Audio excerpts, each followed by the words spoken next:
The moment they couldn't laugh anymore. You're in a glass conference room that smells like burnt coffee and printer paper. On the screen is a spreadsheet with my name on it, like a verdict. The buyer's CFO is walking down a column of numbers, calm as a metronome, and I'm trying to keep my face neutral because my brain is doing fireworks. He doesn't say, "Congratulations." He doesn't say, "Nice company." He says, "Here's why we're paying 40 million. 40 million. And in that second, I swear I can hear every joke my family ever made about me. The polite ones. The "we're just worried" ones. The ones that landed like a hand on the back of your neck. At Thanksgiving, my cousin would announce promotions like he was reading the weather. My brother would talk 401(k)s and mortgages. And then someone would turn to me, always with the soft voice, and ask, "So, what are you doing these days?" You know that question. It's not a question. It's a spotlight.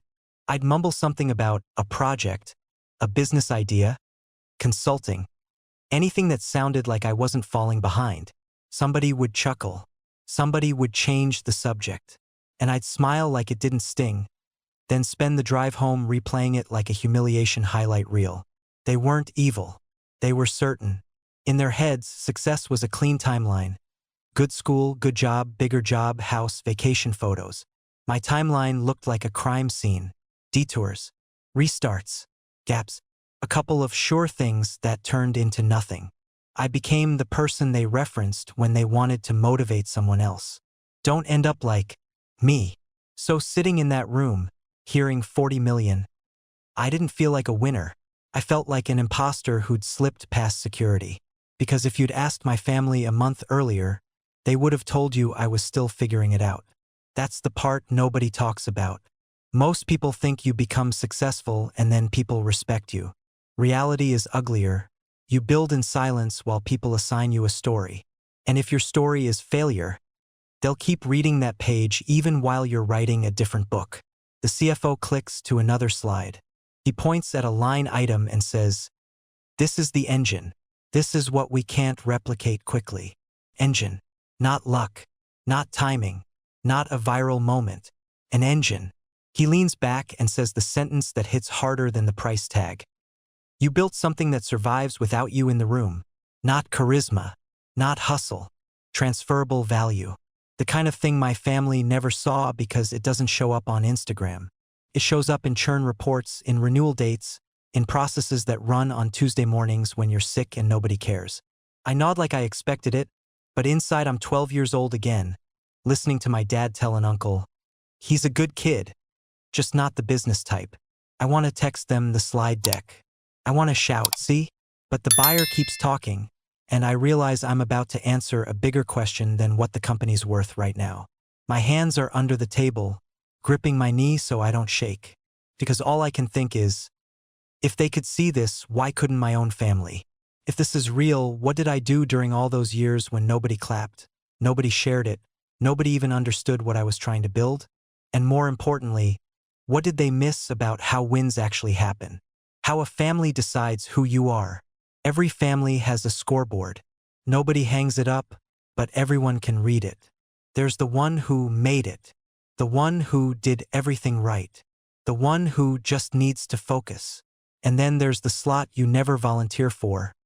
The cautionary tale. In my family, success wasn't mysterious.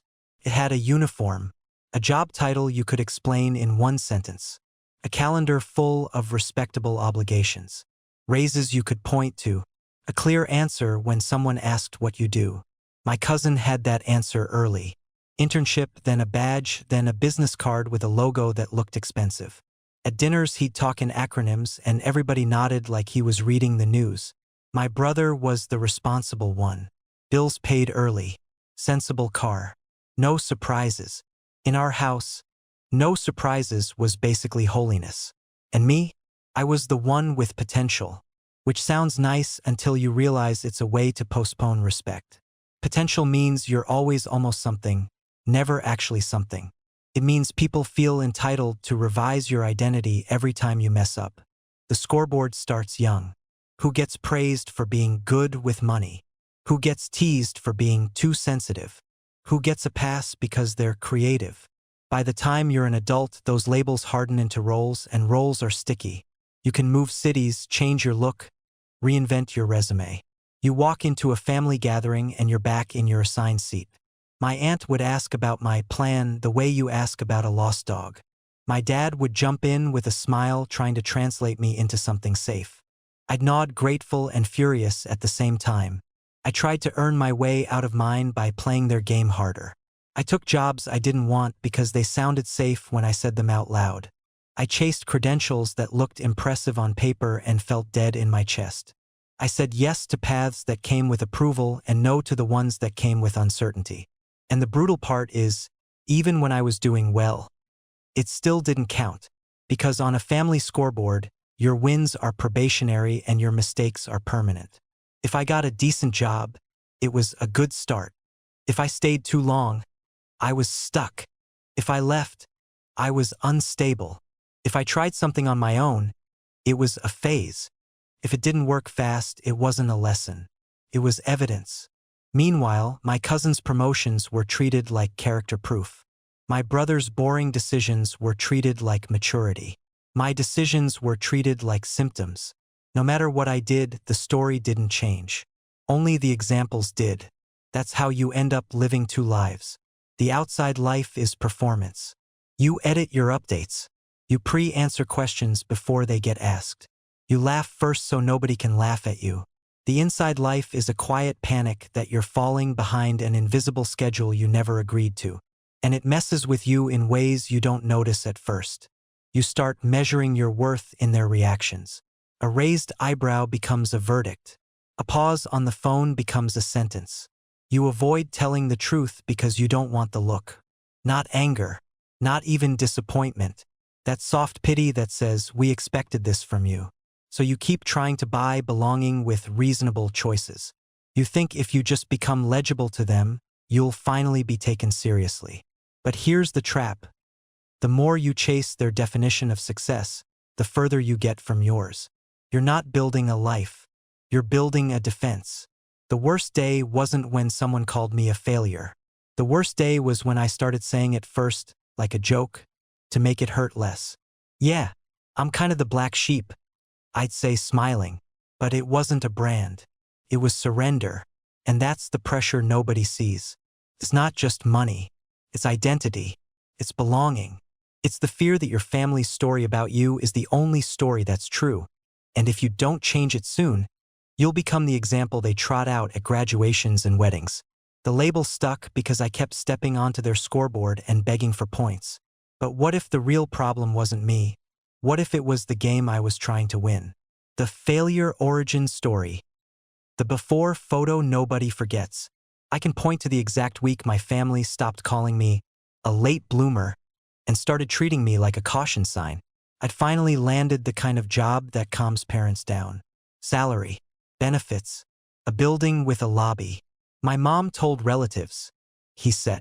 My dad said, "Good, keep it." For a few months, I played the part. I even started believing I could tolerate it. Then a friend pitched me an idea for a software tool. Not sexy, just a fix for a boring problem that cost small businesses time and money. I couldn't stop thinking about it. I'd work all day, go home, and build until 2 in the morning, telling myself this is what ambitious people do. So I quit. No dramatic speech. I emailed HR, packed a box, and walked out pretending my legs weren't shaking. When I told my family, they did that careful, forced optimism that's really just fear with manners. My uncle asked, "Okay, so how long until it pays you?" "It's close," I said. It wasn't. I didn't just want them to accept the risk. I wanted them to admire it. So I overcompensated. I learned investor vocabulary. I made spreadsheets that looked official. I rehearsed explanations in the mirror like I was preparing testimony. I thought if I sounded certain enough, I'd feel certain. But early entrepreneurship has a cruel disguise. From the outside, it looks like you're doing nothing. No paycheck, no title, just you working on something. And in a family that worships stability, working on something might as well mean unemployed with excuses. The months dragged. My savings thinned. Prospects ghosted. Every sounds interesting email felt like oxygen. I'd give updates that were technically true but emotionally dishonest. We're getting traction. We're in conversations. We're figuring out the go-to-market. Translation: I'm scared and I don't know if this works. Then came the night it went public. My cousin's engagement party. Everyone dressed up. Everyone asking grown-up questions. Somebody turned to me with a smile that was already half pity. "How's the company?" I started my practice speech. Mid-sentence, my phone buzzed. I glanced down and saw the subject line from the one investor I'd been counting on. Passing. 2 words. No meeting. No call. Just a clean, polite door shutting. I tried to swallow it and keep smiling, but my face changed. My aunt noticed. "You okay?" "Yeah," I said too fast. "Just email." And right then my old boss walked up, shook my hand, and said, loud enough for nearby people to hear, "So you still doing that little app thing?" Little app thing. That was the before photo. The snapshot they'd pull out anytime someone mentioned taking a risk. I laughed because that's what you do when you're bleeding in public. On the drive home, I practiced answers to questions nobody had asked yet. What's next? When will you get a real job? I promised myself I'd come back with numbers, not excuses, but I didn't know how to manufacture numbers fast enough. After that, I started living like a defendant. I didn't return calls quickly. I avoided family events if I didn't have good news. I made jokes about being broke so nobody could weaponize it first. When friends asked how it was going, I talked too much because silence sounded like failure. And slowly, my trust in myself leaked out. Not all at once. In tiny withdrawals. I'd second-guess decisions I used to make quickly. I'd look for permission from people who'd never built anything, just because they sounded sure. The startup didn't explode. It just faded. A few users. A few invoices. Not enough. One random Tuesday, I closed my laptop, stared at the wall, and realized I didn't even have the energy to be dramatic about it. At the next family dinner, my dad tried to be kind and still finished me. "Well," he said, "you've gotten that out of your system, out of my system, like ambition was a flu." I drove home gripping the wheel and made a promise I didn't say out loud. I'm done pitching my life to people who only respect titles. I'm done asking for permission. From now on, I'm collecting proof. But proof doesn't come from speeches. It comes from a vehicle. Something unglamorous that can win even when nobody's clapping. So what was I going to build next? That didn't require their approval to survive? The respectable path that quietly killed me. I did what you're supposed to do after you learn your lesson. I went back and got a real job. The offer letter hit my inbox and my mom exhaled like she'd been holding her breath for 2 years. My dad didn't say much, just nodded, but I could see the relief. At the next family dinner, I suddenly had a sentence that ended conversations. "I'm at a mid-sized company in operations." People smiled. No follow-ups. No concern. I'd been reinstated. And at first, it felt good. A paycheck is a powerful sedative. So is praise. My uncle stopped giving advice. My aunt stopped sending me links to career coaches. Even my cousin, the human LinkedIn post, treated me like I was back in the adult category. So I leaned in. I showed up early. I stayed late. I volunteered for the messy projects nobody wanted. I convinced myself this was maturity, not retreat.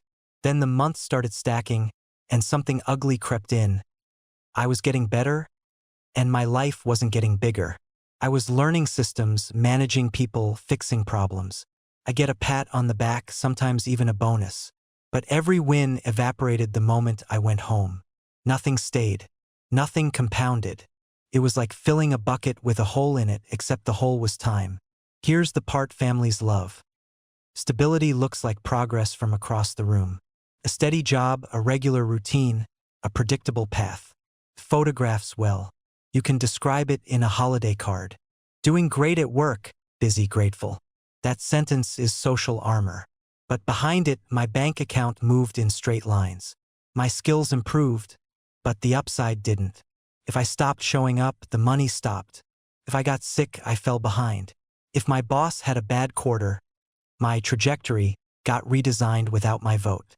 I watched coworkers spend a decade climbing to a title then celebrate with a cake in the break room like they'd crossed an ocean. 2 weeks later, it was normal again.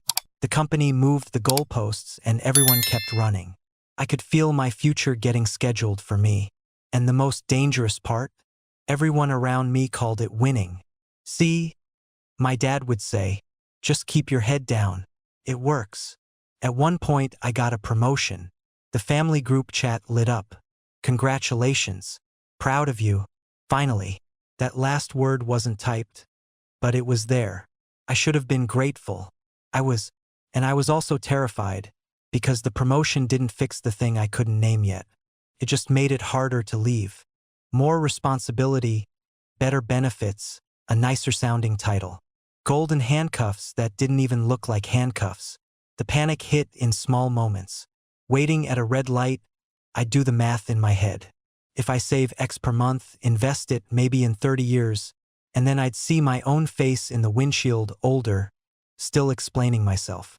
I started noticing how the successful people in my world had one thing in common. It wasn't intelligence. It wasn't hustle. It was leverage. They owned something. Equity. Product.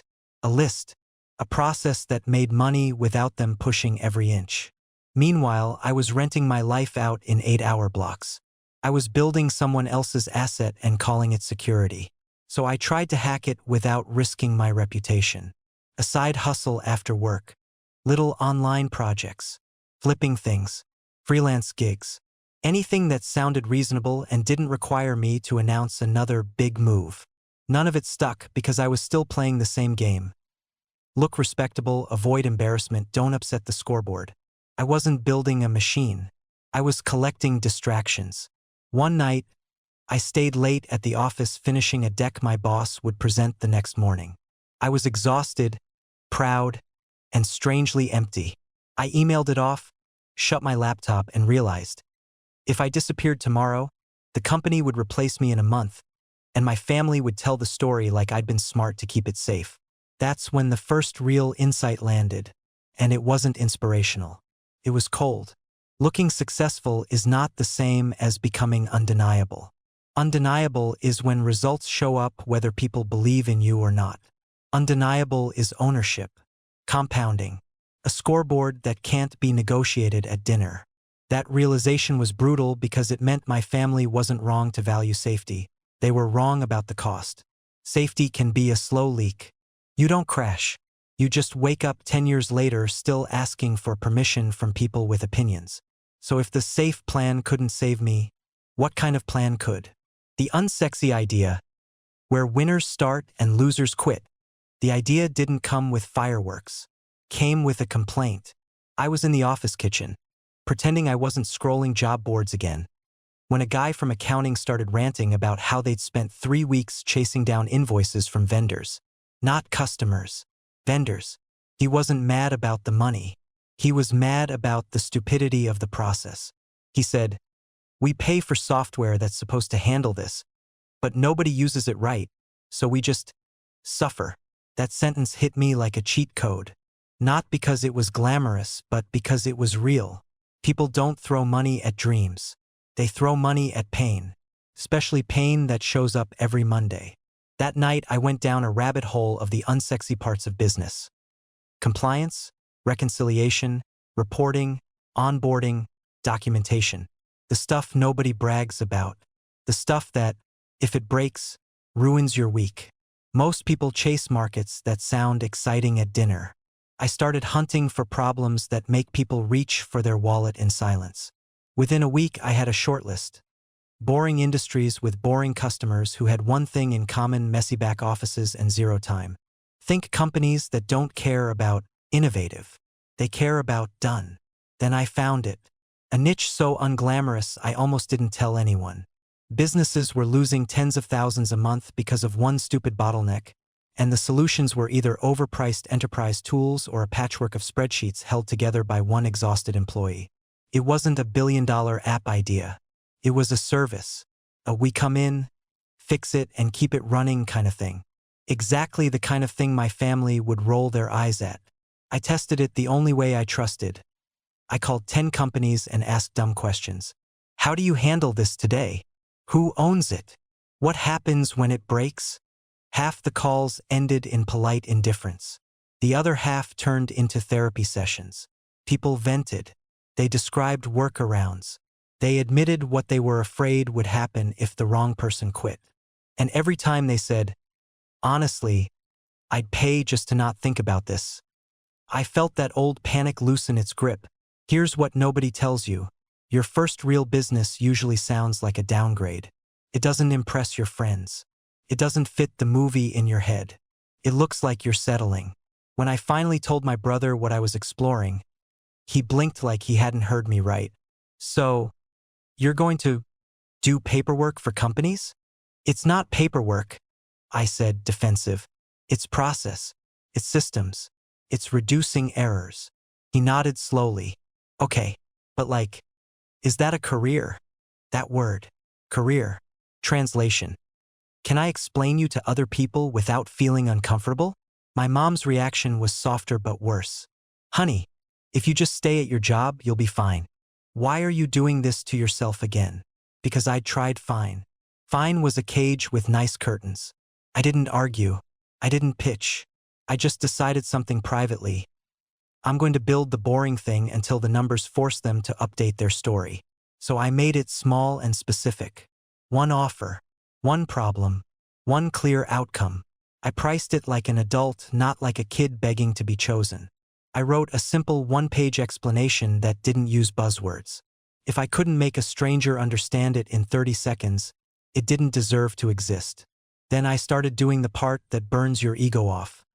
Selling it. Cold emails. Awkward referrals. LinkedIn messages that made me cringe as I hit send. Calls where people tested me like I was a contractor they didn't trust yet. I kept my day job and took meetings in stairwells and parked cars. I built at night not because it was romantic, but because I was scared. The first yes didn't feel like victory. Felt like relief. A small company agreed to pay me a monthly fee to fix their mess and keep it fixed. Not huge money, but it was money from a problem, not money for my time. And that's when the game changed. It wasn't a jackpot. It was a receipt. Proof that a stranger would trade dollars for an outcome. Once that happens, you stop needing confidence. You need capacity. More clients means more mess, more responsibility, more risk. Status says, look successful. Cash flow says, be useful. Status asks for applause. Cash flow asks for results. One makes you a topic. The other makes you a business. I didn't need applause. I needed traction. But traction has a price, and I was about to find out exactly what it costs. Building in the shadows? The year nobody sees. The first year didn't look like a comeback. It looked like me sitting in my car outside anonymous office parks, practicing the same opening sentence until it stopped shaking. Hey, I'm the guy who fixes your billing mess. Nobody teaches you how humiliating early sales is. You're not pitching a dream. You're asking strangers to trust you with their ugly spreadsheet. Half the time they'd cut me off with, we already have someone. The other half they'd say, send something over, and vanish forever. But every once in a while someone would lean in. They'd lower their voice like they were confessing a crime and say, if you can make this go away, I don't care what it costs. My first client paid me $1,500 a month. I remember the number because I stared at it for a full minute after the invoice cleared, waiting for reality to correct itself. It wasn't life-changing money. It was proof that my offer wasn't imaginary. Then the hard part started, delivering. The family version of entrepreneurship is coffee shops and freedom. My version was Saturday nights with QuickBooks open, reading support tickets, building checklists, and realizing my simple service had 15 moving parts. If I forgot one step, the client didn't just get annoyed. They didn't get paid. Their staff didn't get paid. I wasn't selling convenience. I was selling reliability. And reliability has a price, systems. At first, I tried to hold everything in my head like a hero. I'd wake up at 3 a.m. because I remembered a missing document. I'd over-explain to clients because I was afraid silence meant they were judging me. I'd undercharge because I wanted them to say yes more than I wanted to stay in business. So I made painful upgrades. I raised my price and lost 2 prospects immediately. Felt like getting dumped. Then I landed a better client the next week who didn't flinch, because they were actually my target. That was lesson 1. The cheap clients are rarely the easy ones. Lesson 2. Positioning matters more than effort. When I said, I do back office stuff, people heard, I'm a temp. When I said, I reduce payment errors and shorten your cash cycle, they heard, this affects revenue. Same work, different frame, different respect. Revenue stayed messy for months. Some months I was up, then a client would pause or need to revisit next quarter, and I'd feel the floor drop. My family didn't see any of that. They saw me leaving my job, then doing something again. At dinner, my mom would ask, are you okay? Like she was checking for fever. I stopped updating them. Not out of spite, out of survival. Every time I talked about it before it was solid, I'd absorb their doubt and spend 2 days trying to prove them wrong instead of doing the work. I was learning basics the hard way. Pricing wasn't math, it was psychology. If I charged too little, clients treated me like I was optional. If I charged enough, they listened. I learned to say, that's out of scope, without apologizing, and I learned that boundaries are what make service scalable. I also learned the difference between activity and acquisition. I could spend all day perfecting a dashboard and still have no new leads. So I forced myself to do one uncomfortable thing every morning before real work. Send 5 outreach messages, ask one partner for an intro, follow up with yesterday's maybe. Some days nothing happened. Some days one reply changed the month. Outside, my life looked smaller. Inside, it was finally moving. I built a simple FAQ, canned replies, and a weekly review ritual so the chaos didn't become my personality ever again. Period. So I built in the dark. I created templates for onboarding so every new client didn't feel like a brand new planet. I wrote scripts for sales calls not to sound slick, but to stop panicking. I tracked 3 numbers on a sticky note: leads, closed deals, monthly recurring revenue. If those moved, the business moved, and tiny wins started stacking. A client forwarded my email to another owner. Talk to this guy, he actually fixes it. 1 referral became 2. 2 became a pattern.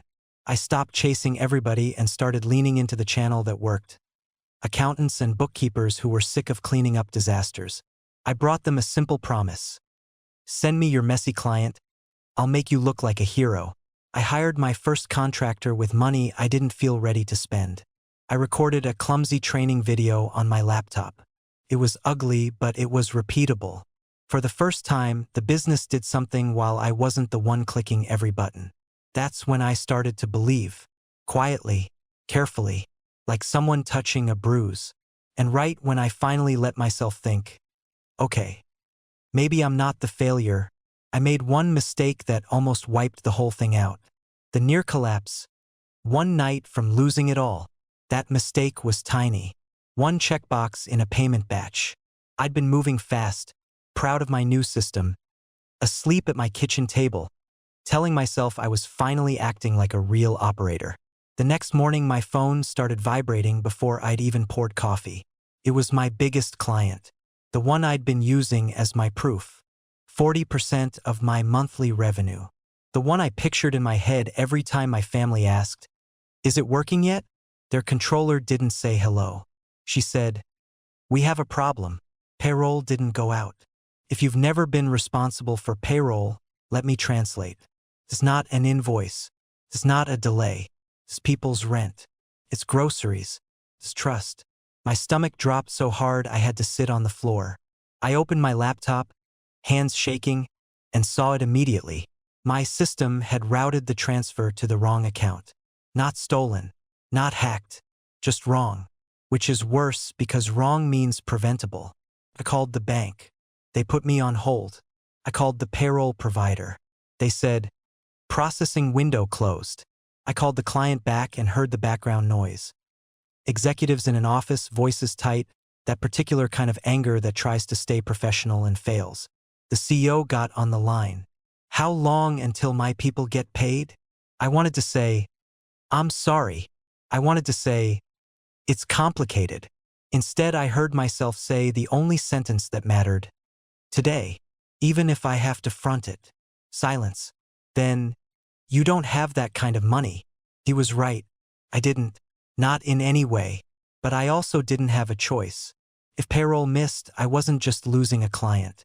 I was becoming the story my family already believed.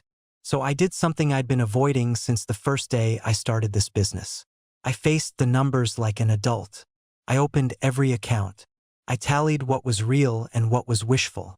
I ran the worst-case scenario, refunding fees, paying penalties, losing the contract, paying contractors I'd promised work to. It wasn't a setback. It was a cliff.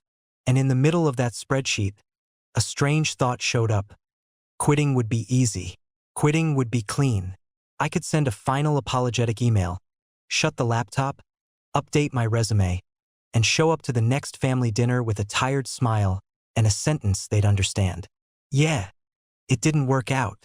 They'd nod like they'd known it all along. I get sympathy, not respect, and for a second that sounded like relief. That's how failure wins. It offers comfort. I stood up, paced my apartment, and called my dad. Not for advice, for permission to quit. I didn't even say the details. I just said, "I'm in trouble." He sighed, and the sigh carried 10 years of predictions. Maybe it's time to get back to something stable. There it was, the exit ramp. I stared at my wall and realized if I took it, I'd be stable, and I'd never forgive myself. Not because of pride, because I'd finally seen the truth. I wasn't losing because I lacked talent. I was losing because I was underbuilt. So I hung up and went to war with the next 12 hours. I called the client and told them exactly what happened. No spin, no jargon. I offered to cover every late fee, every expedite charge, and I said, if anyone on your team gets hit with an overdraft because of this, I will make them whole. Then I called my bank and asked for a short-term line. They laughed, so I called 3 more. I called my credit card company and begged for a limit increase. I sold a chunk of investments I'd promised myself I'd never touch. I called a friend and asked for a personal loan that made my throat burn. I paid to expedite the transfer. I paid again to expedite the expedite. I didn't sleep. I watched the confirmation screens like they were heart monitors. At 4:17 p.m., the controller texted, "Funds received. Payroll released." I sat in my car in a parking lot and cried. Not because I was proud, but because I'd been one click away from blowing up people's lives. The client didn't fire me that day, but they should have. They put me on probation. They demanded a post-mortem. The CEO said, "If this happens again, you're done." That night, I fired my ego. The version of me who thought hustle was a substitute for controls. The version of me who built everything in my head because it made me feel important. I wrote a new rule. If a task can break trust, it gets a second set of eyes. I built checklists that were annoying on purpose. I created a cash report so I'd never again discover reality through panic. I stopped taking almost qualified clients just to feel busy, and I raised prices to fund redundancy. I survived. But survival isn't success. Survival is what you do when your strategy is wrong and your willpower is strong. If I wanted to win, if I wanted to build something that could carry a $40 million number someday, I couldn't keep operating like a talented amateur. I had to change the entire strategy. The pivot. Stop working harder. Start working smarter. For real. After the payroll scare, I did something I'd avoided for a year. I stopped asking, "How do I grind harder?" and started asking, "What's breaking because I'm doing this like a freelancer?" Up to that point, my business was basically a heroic rescue mission. New client shows up with a different mess, I sprint, I fix it, I move on. Felt productive. It also meant every dollar depended on me being awake, sharp, and available. That wasn't a company. That was a personality. So I pulled 3 months of data and it was embarrassing. My best clients weren't the ones who paid the most. They were the ones who fit the process. They sent clean inputs. They made decisions fast. They didn't treat me like a spare employee. When those clients came in, the work was smooth and margins were real. When the wrong clients came in, everything turned into custom chaos and I'd be back on the floor with my stomach in knots. The bottleneck wasn't effort. It was structure. Here's the pivot framework I used and you can steal it. First, narrow the customer. I wrote a brutal sentence on a sticky note. If they don't have X system and Y volume, we don't take them. Then I actually followed it. I stopped chasing anyone with a pulse. I targeted companies with the same underlying workflow, the same compliance pressure, the same pain. Felt like shrinking the market. In reality, it made me legible. Second, productize the delivery. I took everything I was doing and broke it into phases. Audit, fix, maintain. Clear timelines. Clear responsibilities. Clear outputs. No more vague, we'll figure it out. Clients didn't buy my effort. They bought certainty. The package turned my service from a favor into an asset. Third, raise prices and change how I charged. Monthly recurring became non-negotiable. Setup fees became standard. And I stopped pricing based on what I thought they'd tolerate and started pricing based on the cost of the problem. The first time I quoted a number that made me sweat, the prospect said, "Okay, when can you start?" I almost laughed. Fourth, build one repeatable acquisition channel. I'd been doing random outreach like a desperate game of whack-a-mole. I chose one lane: partners, accountants, CFO consultants, payroll firms, people who already had trust with my exact buyer. I built a simple referral kit, a 2-minute explanation, and a promise. I will make you look good and I will not embarrass you. Then I followed up like my rent depended on it, because it did. Fifth, track only the metrics that matter. Not followers. Not busy. Leads per week. Close rate. Time to onboard. Gross margin. Churn. And the one metric that changed everything: hours per client per month. If that number didn't go down over time, I wasn't scaling. I was just accumulating problems. Sounds clean on paper. In real life, the pivot hurt. I had to tell 2 existing clients their pricing was changing. One yelled. One tried to guilt me. "We helped you when you're starting." That was true. It was also true that they were draining the business dry. I gave them options, a transition plan, and I let them leave. The day they churned, my revenue dipped and my anxiety spiked. For a week, I wondered if I just committed career suicide in the name of strategy. My contractor wasn't thrilled either. Productizing meant fewer improvisations and more checklists. Checklists don't feel like craftsmanship. They feel like boredom. But boredom is what creates consistency, and consistency is what creates trust.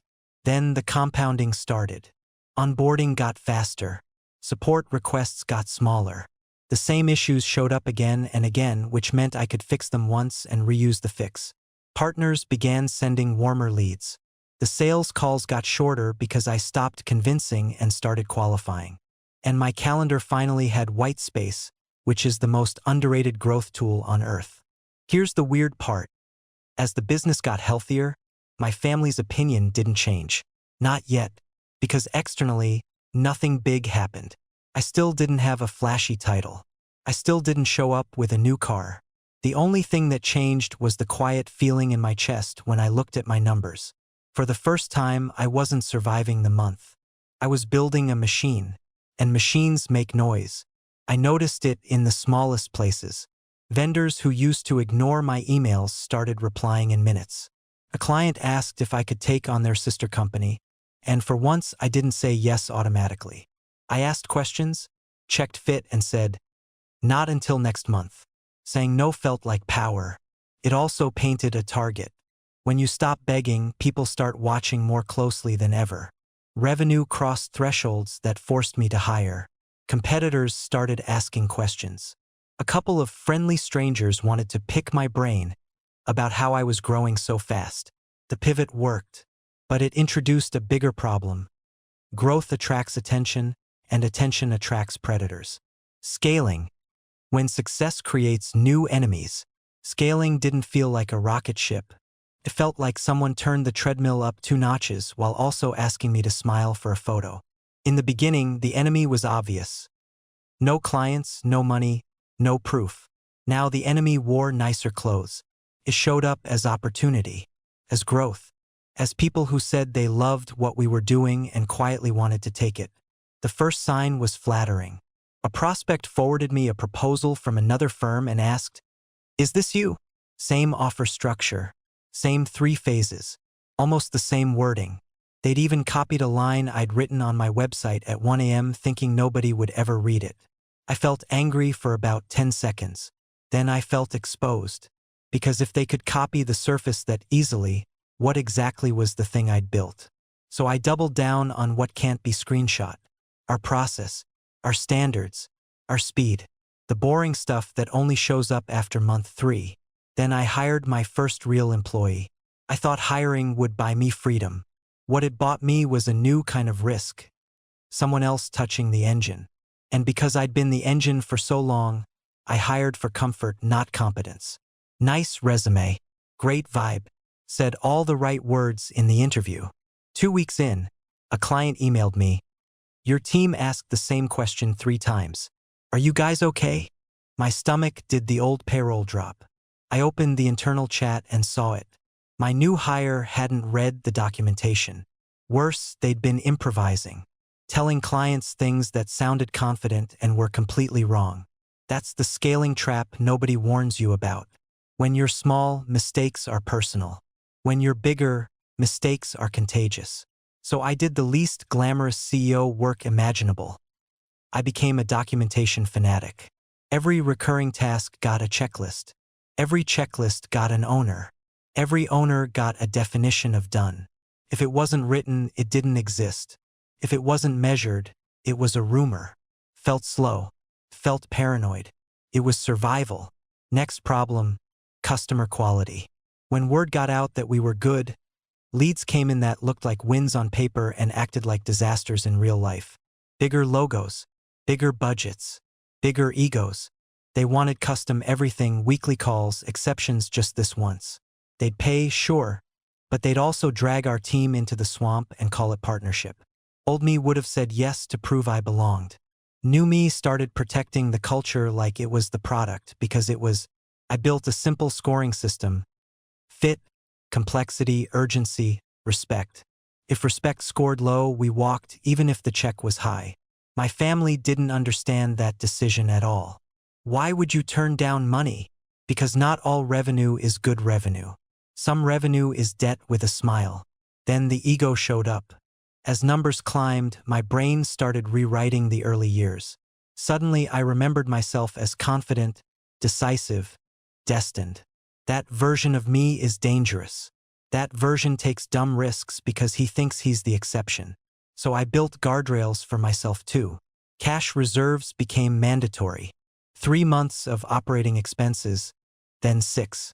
Not because I was scared, but because I was done being fragile. I stopped draining the business to feel rich.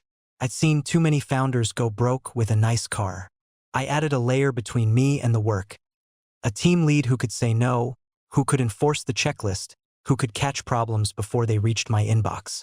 The first time a client complained and I didn't hear about it until it was already resolved, I realized I'd crossed a line. We were no longer a hustle. We were an organization. And that's when the shiny distractions got loud. Why don't you turn this into software? You should launch a course. You should franchise. People love telling you to do the thing that makes a good headline. Headlines don't pay payroll. Systems do. So I said no. Over and over. No to side projects. No to press. No to deals that would have made my family finally say, now that sounds legit. While quietly breaking the machine. It was working. We were growing. The enemies were still there, but they were contained. Then one Tuesday morning, an email landed in my inbox with the subject line, acquisition interest. Came from a guy I'd never met, using a first-name Gmail address like a teenager. No logo. No signature block. Just 2 sentences. They'd been tracking our space and wanted to explore a conversation. A year earlier, I would have screenshotted it and sent it to my brother. Proof I was finally somebody. Now I felt my throat tighten, because I'd heard the horror stories. Competitors fishing for your pricing. Buyers who just want your client list. Friendly calls that turn into employee poaching 2 months later.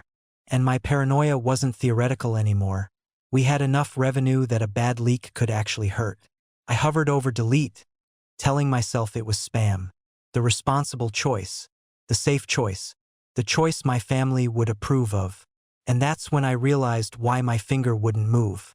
If this was real, it meant the game was changing again and I wasn't ready. I almost deleted it. The exit gauntlet. The price of a $40 million number. I didn't delete it. I forwarded it to myself, printed it like it could disappear, and waited 2 hours before replying so I wouldn't sound eager. Then I typed, "Happy to talk. What's the best number?" and stared at the screen like I just committed a crime. The call was 10 minutes of vague compliments and carefully chosen nouns. Strategic fit. Platform. Synergies. He wouldn't say their name until I signed an NDA. That should have been my first clue. This wasn't a friendly chat. This was a hunt. When the NDA came through, my hands actually shook. Not because I didn't understand paperwork. Because paperwork makes things real. It turns a private dream into a timeline that can break your heart. 2 days later, I learned who it was. A roll-up with real capital and a reputation for buying competitors, stripping them for parts and moving on. The excitement hit first. Then the paranoia. Then the imposter syndrome, all in the same breath. I told nobody. Not my team. Not my family. Not even friends. If the deal died, I didn't want the funeral to be public. They asked for numbers. I sent a sanitized deck. They asked for a deeper look. I gave them ranges. Then they sent the phrase that changes everything. "We'd like to issue a term sheet." You'd think that's the finish line. It's not. It's the entrance fee to a maze. The first term sheet looked flattering until I read the fine print. Big headline price, small guaranteed cash. Earn-out conditions written like a trick riddle. A retention holdback. A non-compete so broad it basically banned me from being employed. They wanted me incentivized, which is a polite word for handcuffed. And here's the thing. The old me would have grabbed it just to win the dinner table argument. I could already hear myself saying, "Yeah, we got acquired," and watching people sit up straighter. But I'd learned something building this company. If you don't protect your downside, your upside is a mirage. Also, they wanted exclusivity immediately. 30 days where I couldn't talk to anyone else. No shopping the deal. No backup plan. Just me, alone, hoping they stayed interested. I felt the trap closing. So I did the most uncomfortable thing possible. I told them no. Not no to selling. No to being cornered. I asked for 2 weeks to run a process. They pushed back. I pushed harder. My voice shook, but I kept talking. Because I knew if I couldn't negotiate now, I'd get steamrolled later. I called a small M&A advisor and paid him more than I'd ever paid for advice. He looked at my numbers and said, "You're not crazy. You're early." Then he said, "If you want 40, you need options." Options meant outreach to other strategics.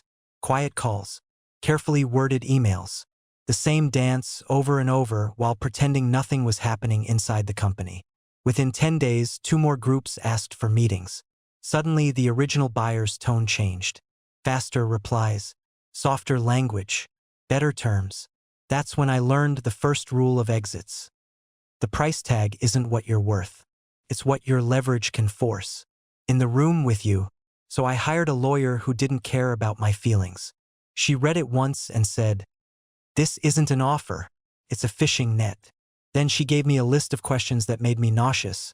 What's the working capital target? How are you defining EBITDA? What's the cap on indemnity? What triggers a clawback? What happens if they change strategy after closing? I didn't even know half those words a week earlier. Now they were my life. I also hired a CPA for a quality of earnings report. That's the adult version of lifting the hood. It tells a buyer whether your profits are real or just accounting makeup. I paid for it because I wanted to control the story before someone else wrote it for me. Then diligence started. And diligence is not sending documents. It's strangers turning your business into an X-ray, then asking you to explain every shadow. They wanted customer contracts, bank statements, insurance, tax returns, employee agreements, SOC policies we didn't have. They wanted to know why churn moved 2 points 1 quarter. They wanted a list of every complaint. They wanted to interview my team lead without me in the room. Every request felt like a test designed to make me blink. At the same time, the buyer acted like they were doing me a favor. "We move fast. We're easy to work with. We don't like drama." Meanwhile, they'd disappear for a week, then come back with a new demand like it was obvious. The clock was always ticking, but only for me. And I couldn't sleep because the stakes weren't just financial anymore. Money is math. This was identity. This was the chance to erase a label that had followed me for years. The fear wasn't losing the deal. The fear was getting close enough to taste it, then having it pulled away and having to walk back into my old life like nothing happened. That's when they asked the question. It came on a Tuesday, in a bland email, one sentence that looked harmless. Can you explain the customer concentration risk in your top 3 accounts? I stared at it because I knew what it really meant. If one client was too big, the valuation wasn't 40 million. It was half, or it was 0. And the worst part? Their data room already had the answer. They weren't asking to learn. They were asking to see if I would flinch. What did they find? The $40 million exit interview. The sentence that rewrote my life. They found it, of course. The top 3 accounts were big. Not fatal, but big enough to give them a weapon if I answered like an amateur. So I didn't defend. I explained. I walked them through cohort retention, contract terms, why those clients were sticky, and most important, how revenue replaced itself. I showed partner-source deals filling the pipeline, not one rainmaker relationship. I showed onboarding time dropping each quarter because the process was the product. Their analyst stopped typing. The CFO nodded once, like I'd finally spoken his language. 2 weeks later, I'm back in a glass room, different city, same burnt coffee smell. This isn't diligence anymore. This is the exit interview, their final internal sign-off meeting with me in the room. My lawyer's on speaker. Their team is lined up with laptops, polite faces, and that corporate calm that makes you feel like you're on trial even when you're winning. The CFO pulls up a slide titled Valuation Bridge. It's a map of my life reduced to bars and percentages. He points at the number at the bottom, 40 million. Not a range. Not up to. The actual number. I'm waiting for the catch. The last-minute haircut. The clause that turns it into a lottery ticket. Instead, he looks at me and says, "We're not paying for your revenue." I blink, because revenue is the only thing my family ever understood. He continues, "Revenue is easy to buy. We're paying for the machine that produces it." Then he says the sentence that rewrote my whole story. "You built a business that behaves the same on your best day and your worst day." I can feel my throat tighten, because I know exactly what he's pointing at. Not charisma, not hustle.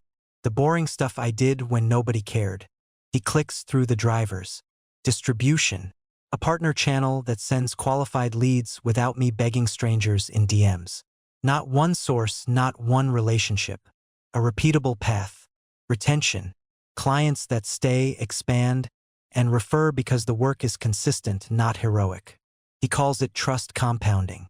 I almost laugh because my family thought I was irresponsible, and this man is describing my company like it's a bond. Process moat. He's looking at the checklists I was embarrassed to admit I lived by. The training docs I recorded at midnight. The quality controls that felt paranoid after the payroll scare. He says, "These are institutional. They don't walk out the door. Brand. Not flashy, not viral. Just a reputation in a small world where reputation is currency. When an accountant introduces you," he says, "that's a transfer of trust. You earned it. Customer concentration." He shows the trend line. Top accounts shrinking as a percentage of total revenue even while dollar amounts grew. "This is managed risk," he says. "Not luck." And finally, people. He points to my team lead. "You have an operator. That matters. You're not the only adult in the room." In the Q&A, they didn't ask about my vision. They asked about refunds, chargebacks, and what happens if I get hit by a bus. They asked how fast a new hire can be productive, and I told them 10 days, because I'd finally written it down. They asked what would break if our best partner stopped sending leads, and I showed them the second and third channels I'd built on purpose. They asked why clients stayed, and I pulled up renewal emails that sounded like thank you notes, not negotiations. Every answer was a receipt from those lonely nights. The parts that felt small were now the reasons the number held. A year ago, I would have panicked.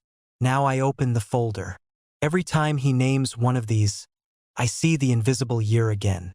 The car meetings, the awkward calls, the nights I wanted to quit because nothing was public yet. I see myself saying no to shiny distractions, building cash reserves instead of buying status, taking the slower path that didn't photograph well. The CFO pauses, glances at me, and adds, almost casually, honestly, most founders never get here. They build something impressive. You built something transferable. Transferable. That word lands harder than 40 million because it means I wasn't crazy. I wasn't drifting. I wasn't playing pretend. I was building proof one boring decision at a time. Walking out of that meeting, I don't feel like I proved them wrong. I feel like I finally stopped needing to prove anything. My family was never the judge. They were just the audience, scoring a game they didn't understand. But the hardest part wasn't getting the money. It was going home with it. What do you say to people who already decided who you are? Aftermath plus playbook. How to prove them wrong without becoming bitter. Closing day didn't come with confetti. It came with wiring instructions, a calendar invite, and a sentence from my lawyer. Don't spend it until it clears. When the money hit, I stared at the account like it was a typo that would get corrected. Then I did the most human thing possible. I drove to my parents' house with a folder of papers I didn't know how to explain. My mom hugged me like she was checking if I was real. My dad sat down slowly, like his knees suddenly remembered every lecture he'd ever given me. They asked what happened, and I kept it simple. We sold. It's done. I didn't say the number at first. Not because I was being classy, because I didn't want to watch their faces change in real time. When I finally told them, the room went quiet in that specific way where people try to act normal while their brains sprint. My dad cleared his throat and said, "Well, you always were determined. Always." That word was a tiny rewrite of history. 2 years earlier, it was reckless. Now it was determined. Over the next few weeks, the congratulations came in waves. Some were warm. Some felt like people were shaking my hand for the first time. A couple relatives started telling the story like they'd backed me from day one. I let them, not because it was true, but because arguing about the past is a tax on the future. I'd love to tell you it felt like victory, felt like closure. Victory is loud. Closure is quiet. The loud part, the vindication, lasted maybe an afternoon. The quiet part lasted longer. Realizing I'd been carrying their opinions like a backpack filled with rocks I volunteered to wear. There was a moment, sitting across from my cousin at a barbecue, where he said, "Man, I wish I took risks like you." And my first instinct was to stab back. To list the jokes, the eye rolls, the little app thing, the way he'd smirk when my updates got vague. I had a perfect speech ready. Then I saw his face, and I realized he wasn't my enemy. He was just playing the same scoreboard game from a different seat. If I used the exit to punish them, I'd be letting them keep control of my emotions. That's not winning. That's renting your peace. So I made a decision I wish I'd made earlier. I stopped trying to be understood by people who weren't in the arena with me. I stopped narrating. I started living. Now, if you want the practical playbook, here it is. Not theory. The stuff that turned failure into an outcome nobody could ignore. 1. Build leverage, not just income. Income is what you get for showing up. Leverage is what you get for owning something. Recurring revenue. Productized service. A channel that brings leads without you begging. If your business collapses when you take a weekend off, you don't have leverage, you have a stressful job. Your first goal isn't scale. The stability without heroics. 2. Choose a boring problem that people pay to make disappear. Status markets are crowded with dreamers. Boring markets are full of buyers. Look for pain that repeats monthly, ties directly to cash flow, and has a clear before and after. If you can measure the win, you can sell the win. The fastest way to get traction is to stop chasing applause and start chasing urgent invoices. 3. Narrow your customer until your offer feels obvious. Most beginners think a wider net means more money. It usually means more chaos. Pick one type of customer with one type of mess and become the best cleaner of that mess. When you specialize, your marketing gets simpler, your delivery gets faster, and referrals work because people know who to send you. Generalists compete on price. Specialists compete on certainty. 4. Systemize like you're replaceable even if you're not. Write the checklist. Record the training. Define done. Put a second set of eyes on anything that can break trust. It's not glamorous, but it's the difference between a business and a personality. Systems let you hire. Hiring lets you breathe. Breathing lets you think. Thinking is where the next level comes from. 5. Protect cash and eliminate fragility. Growth feels good until one mistake threatens payroll. Keep reserves. Price to fund redundancy. Don't let a single client, a single channel, or a single employee become a hostage situation. People talk about risk like it's courageous. Real courage is building boring safeguards before you need them. 6. Measure reality. Ignore status and engineer options. Track leads, close rate, margins, churn, and hours per client. Those numbers will tell you the truth even when your emotions lie. And when opportunities show up, don't get hypnotized by headlines. In exits, the headline price is a suggestion. Terms are the truth. Get advisors. Run a process. Create alternatives. Optionality turns you from a beggar into a negotiator. If you take nothing else from my story, take this: you don't need your family to clap during the build. You need your work to compound when nobody is watching. The respect you're chasing is a lagging indicator. Build the machine first. And about the family part, don't wait for them to validate the early chapters. Some people can only respect a finished product. If you keep auditioning, you'll start resenting them, and resentment will leak into your work. I learned to set a simple boundary. I stopped reporting and I started inviting. Not "here's why this will work," but "here's what I'm building. You'll see it when it's real." That kept my energy where it belonged. Also, pick one boring proof metric and obsess over it for 90 days. One paying customer. One repeatable referral partner. One documented process that saves you 5 hours a week. Small proof beats big speeches. Every time you choose the dull correct action, you're voting for the person you're becoming. Do it long enough and even the loudest critics run out of jokes and start listening for real.